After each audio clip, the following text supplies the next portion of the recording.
Okay, 1 round to go, 15 points down. So how's your outlook coming in? Obviously you need some help. So are you just going to go for it and see what happens, treat it as a normal race? Where are you at? Yeah, I'm gonna just send it. I mean, honestly, like I got nothing to lose, really. It's last round. You're 15 points behind. It's literally the definition of nothing to lose. So we're gonna ride like we have nothing to lose. Go out there, ride the best we can. And if y'all kind of pissed me off, so I'm just saying. I mean, it's gonna be a good battle. If I told you at the start of the year that you wouldn't win this championship, would you have been bummed? Like, did you come into the year title or bust? No, honestly, I mean, I wasn't coming in this year like, obviously my goal is to win a championship, but it's my second year. Like, coming into the season, I didn't even have a win yet. So to tick off 2 wins this season, it's like, I know everyone thinks it's go win the championship because of what I did in outdoors, which I feel like I'm a better rider on outdoors, and I have a lot to learn on Supercross still, but no, I wouldn't have been mad. I'm fine with it, and I ticked off 2 of my goals, getting some wins in Supercross. So it's we're slowly just going upward, and next year I would be bummed if I didn't win it. I'll say that. But this year, I'm still learning. Yeah, maybe this year has woken you up to the fact that this is a process. It does take time, and there are steps that you can't skip. Yeah, 100%. It's a slowly, it's not like you can't just jump up to the top and win a championship right away. I mean, I know a lot of these guys, like racing the older guys, Smith, Hampshire, those guys that have been around for, a long time. Those guys probably have a lot of pressure to win a championship because, I've already won 1 championship. Those guys haven't, so they're like probably got pressure, I'm assuming, to go win this weekend. It's Levi versus RJ red plate. That's kind of the big story, I'd say, is those 2 going at it. But me behind 15 points isn't really that cool of a story. Okay, I have one big question for you. A lot of talk this week, was Jett going to let you win? What was going through Jett's mind? I would guess you don't want to win that way, and if Jett let you win, you'd actually be pissed. What's your outlook? Yeah, given the situation, regardless of, let's say, he did, even though we're not racing each other the same as what we'd race other guys. Like, I don't think, he knows I'm not going to fight him. Let's be honest, given him the situation, dude, those 3 points, imagine I had battled him and he goes, you know what, and I'm just not going to risk it, and I win. And then, the championship's never promised until you cross the checkered flag and you're the champion. So, I don't want to ever put myself or him in that situation. God forbid I did win, and, something insane happened this weekend and he lost the title by 2 points or 1 point. How good would I feel about myself? But the plan was always, I knew the situation. He would do the same for me and the other way. It was, even if I did lead till the last lap, I have to play as teammate and my brother, and fires me up. You look back to earlier the year when half the riders list and everyone was shitting on him for wanting to do the 72 wins like McGrath. Even then I go, I'll sacrifice every win to make sure he hits that number, just to get back at all those people, because that's my brother, and I want to see him be great, and vice versa. It just pissed me off that Jett would have wanted to give Hunter a gift. You're going to win a lot of races legit. You don't need a gift. I don't know, exactly. Maybe I'm reading this too deep, maybe I'm too emotional about it, but that was kind of my response to everyone saying that Jett would have wanted to give you a gift. Yeah, no, absolutely. You want each other to win, but you want each other to do it fair and square. If it was Cooper and Eli in the position, what do you think would happen? When it's they're close in title points. What do you think would happen? And they're not even related. They're probably not even buddies. But, dude, it would have team orders or whatever you want to call it. It's just we're at a level now where we know what a champ. Dude, I'm 8th in the championship. It's, cool, win to be sick, but my brother's fighting for a title. And it's down to points. That's just how it is. That's the sport, whether you like it or not, man. Last one, because I've gone 2 questions over. You can have really high expectations outdoors, I think. That Jett guy is pretty good, but I feel like a lot of people are going to overlook just how good you were going to be in your first 450 race outdoors. They can if they want to. That's fine. I'm not stressed by what other people think, and I'm just going to go and do my best, dude, and whatever that'll be will be. If you're good enough, you won't be denied. So that's just head down, bum up, like I always do, and the result will be what it will be. Okay, ever since you made this decision, I'd imagine you've kind of imagined what it would be like to be at your final race. It's only press day, of course, but did it feel as you expected, walking into the stadium, sitting here on the track? Does it feel even different? It feels surreal. It's almost it just has a different feel, like a different vibe to it. But it doesn't. I don't know. I'm not feeling any type of like massive amount of sadness or joy or this or that. It is, at the end of the day, we're riding dirt bikes, and I enjoy doing that. So I was just trying to figure the track out, and but that press conference I had earlier was nerve-wracking for me. I'm never nervous in front of a mic, and I was shaking in my boots. You could hear the little quivers in your voice when you'd pause. No, that was authentic.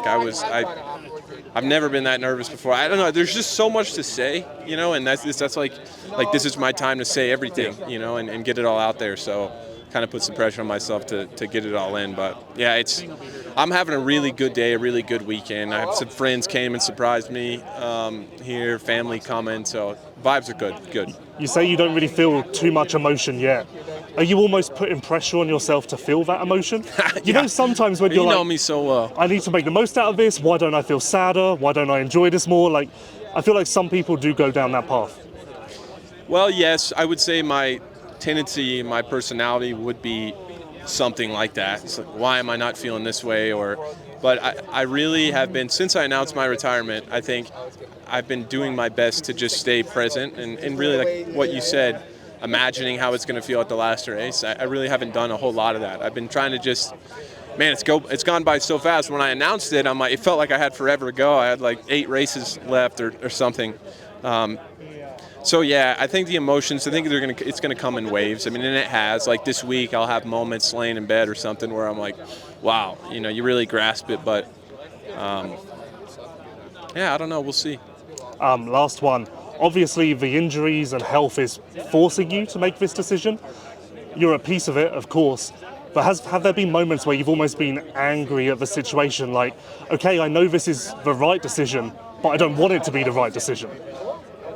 Yeah, I think I've felt a lot of that over the last 2 years, really. Since 2021, it's been incredibly frustrating. Like I have been, one of the reasons I'm retiring is obviously the injury, but it's also just what it does to me mentally.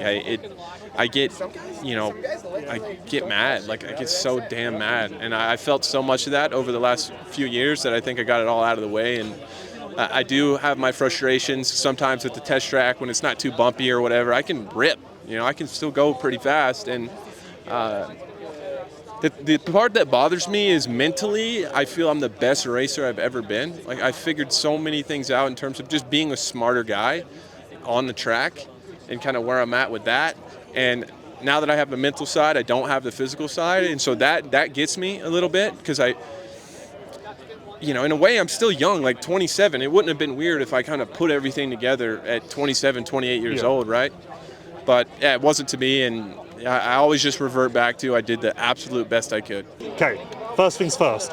What are we doing? Because we had a press conference for AC, we had a press conference for Phil. I was waiting for the Dean appearance, that never happened, but this is your last official, full-time race? So, I'm a bit in a weird position here, okay? So this was my last full season, but I don't think it's my last Supercross race. So that's why I'm like, everyone's like, oh, retirement. And I'm like, I don't know. I'm still going to keep racing Australia Supercross, World Supercross. I'm going to, and I like to do select rounds of Supercross. But those, that needs to all work out with, there's a lot to figure out, for next year to make that happen. So this could be my last Supercross race. If I don't get, a ride, then I won't be doing it. But it'd be cool to try and stay with these guys and do select rounds and do the Oz stuff, do the World stuff, do this and that, bits and bobs, It'd be cool just to stay in it, keep racing, and I love racing. And I'm still in the fight a little bit, even though if we're in that, 10th mark, 11th, 12th, it's still, we're in the fight, and I love, I do just love waking up and having that drive and that goal to race, and I'm having fun. So that's where I'm at. Those guys, Phil and AC, they're completely, they're done. They're not doing select stuff or this and that. They're completely done. So respect to their careers. But I just feel like I want to keep racing, like whether it's overseas or here or whatever. Did Feld approach you about doing a press conference and you said, nah? Mike Muir actually called me and asked me, and I said, I was like, I don't know. I was like, I don't think this will be my last round. So there's absolutely no chance you race full time next year. Well, if someone wants to hit me with a nice contract, I can feel it going this direction. We'll see. We'll see. Who knows? But I don't know. Weird position to be in for sure because it's just a contract thing. I don't have a contract for next year, so that's where I'm at. I feel like when the WSX announcement came out, you let out a big sigh of relief because I feel like that is your retirement My bread plan. and butter, yeah, for sure. No, it's cool to see the WSX make a comeback. I kind of said WSX is like a guy drowning, and you think, oh, they're done. And then the hand raises above the water, and you're like, oh, he's back, they're back. And then he's back down drowning again. And then, oh, they're back. And then the Instagram page is deleted. You're like, oh, they're drowning again. So, and then they come back with a 10-year thing. So it's like sick, like I'm here for it. But I love it. Dude, I race around, different countries, and it's sick. It's good for me where I'm at in my career. So do that, do the Oz thing. Would like to do a few Supercrossies. Tell you, Reeve, we need the contract, and let's do it. Your contract with these guys is up after WSX this year? Yes. All done? Yes. So then you need a deal? I need a deal. So approach me, someone.